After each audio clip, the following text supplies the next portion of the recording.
Em, ya, kita udah masuk ke era new normal yang telah direncanakan oleh pemerintah pusat, oleh Jokowi. Lalu pertanyaannya bagaimana dengan kondisi Bali sebagai tujuan utama wisata Indonesia dan 10 besar di dunia. Jangan kemana-mana, ikuti terus.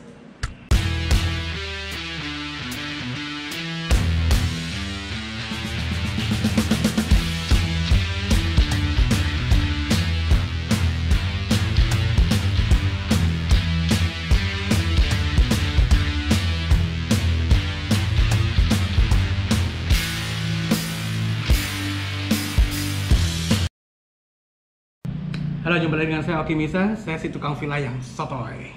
Nah, pada video kali ini saya akan membicarakan mengenai kita sekarang sudah berada di fase pertama dari new normal yang merupakan program pemerintah pusat ya, program Jokowi.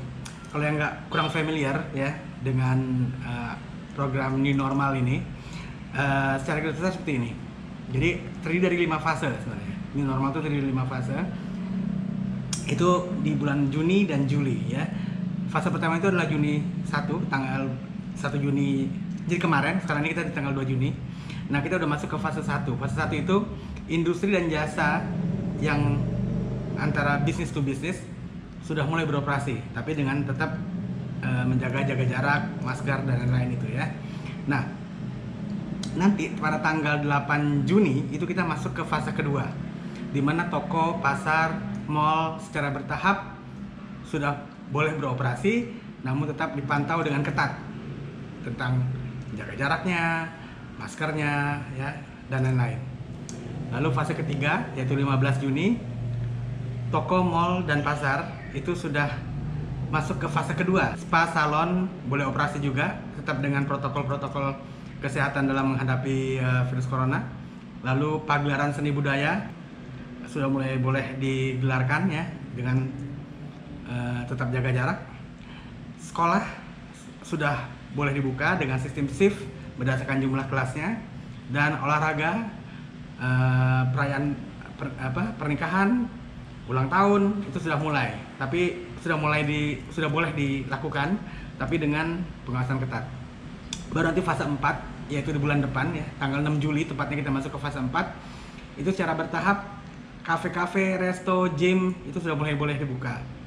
Terus berkumpul lebih dari 10 orang udah boleh. Agak aneh nih, berkumpul lebih dari 10 orang udah boleh di fase keempat, tapi acara birthday dan pernikahan sudah boleh di fase ketiga. Jadi birthday-nya berapa orang ya? Kurang dari 10 orang mungkin ya. Well, anyway, lalu pada fase keempat 6 Juli itu kegiatan ibadah dan lain-lain sudah diperbolehkan. Baru nanti terakhir fase kelima itu akan dipantau lagi ya, progresnya antara fase 1 tadi maksudnya akan dipantau lagi dari mulai fase 1 tadi yang udah boleh dibuka, dan tempat-tempat lain yang tadi nggak disebutin baru boleh dibuka. Sekarang pertanyaannya, kenapa mesti berfase-fase sih? Jadi sebenarnya begini, ini kembali ke pemerintah tuh mau lihat kebiasaan dari masyarakatnya ya, sikap dari masyarakatnya. Kadang-kadang orang suka lupa gitu, mentang-mentang new normal sudah dibuka, secara di bawah alam sadar mereka lupa lagi pakai masker, mereka lupa lagi cuci tangan, mereka lupa lagi jaga jarak. Maka itu dibuat berfase-fase gitu, secara perlahan. Supaya bisa diperhatiin, kalau misalnya masyarakat tetap disiplin, tetap pakai masker, jaga jarak, cuci tangan, dan tidak berpergian kalau nggak perlu, maka secara bertahap tempat-tempat tadi yang saya sebutkan dari fase pertama sampai fase kelima itu akan mengikuti program, dibuka lagi, sehingga kita masuk ke era baru, yaitu era new normal, begitu maksudnya. Maka itu fasenya dibuat bertahap gitu ya. Nah, jadi pertanyaan sekarang, Bali ya, tempat saya tinggal ini, Bali sebagai daerah tujuan wisata dunia, apakah sudah siap gitu?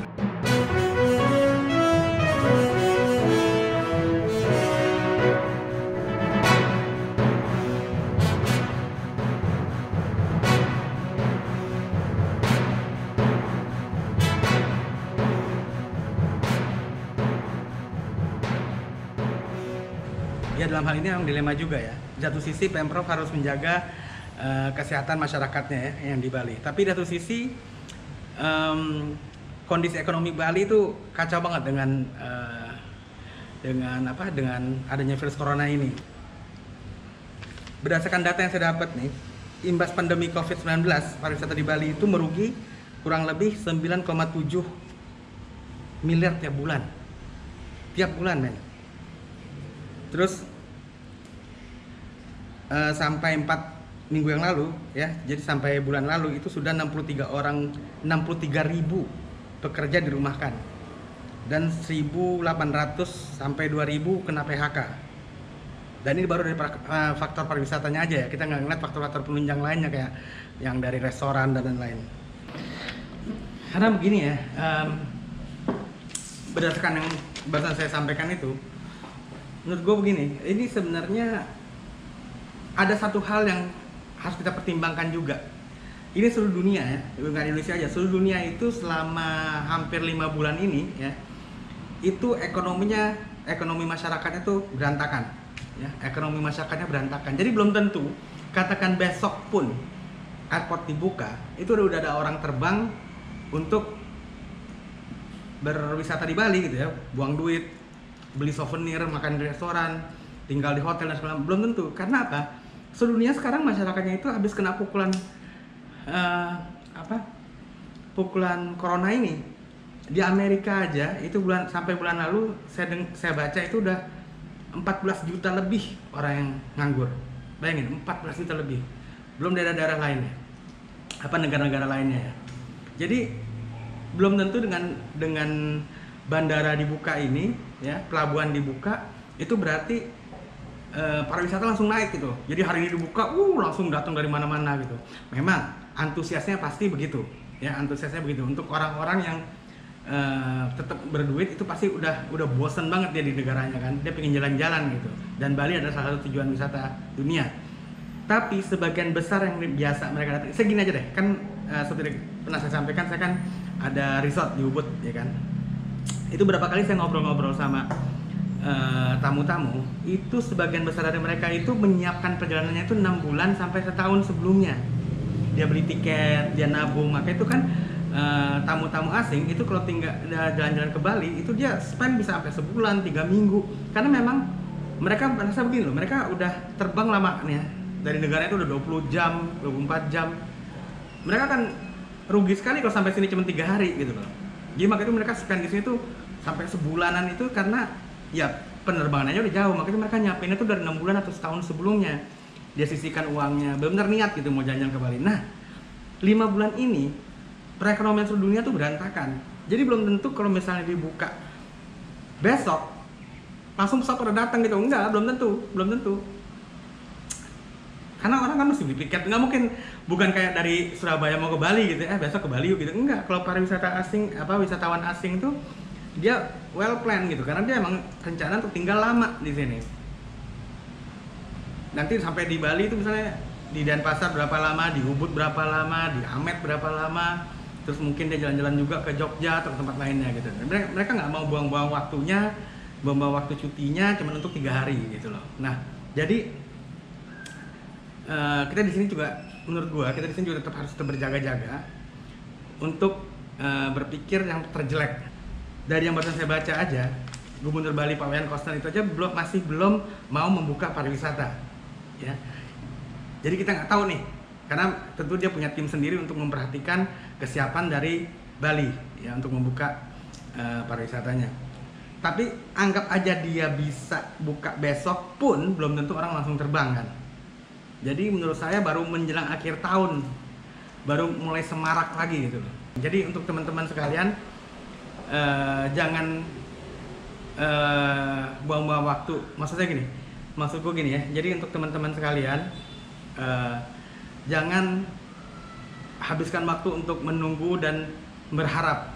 Ya, kita berharap boleh, tapi tetap lakukan yang, jangan selalu berpikir yang, menurut gue ya, selalu berpikir yang terjelek lah. Anggap aja nih tamu baru datang tahun depan gitu, awal tahun depan mungkin atau akhir tahun ini.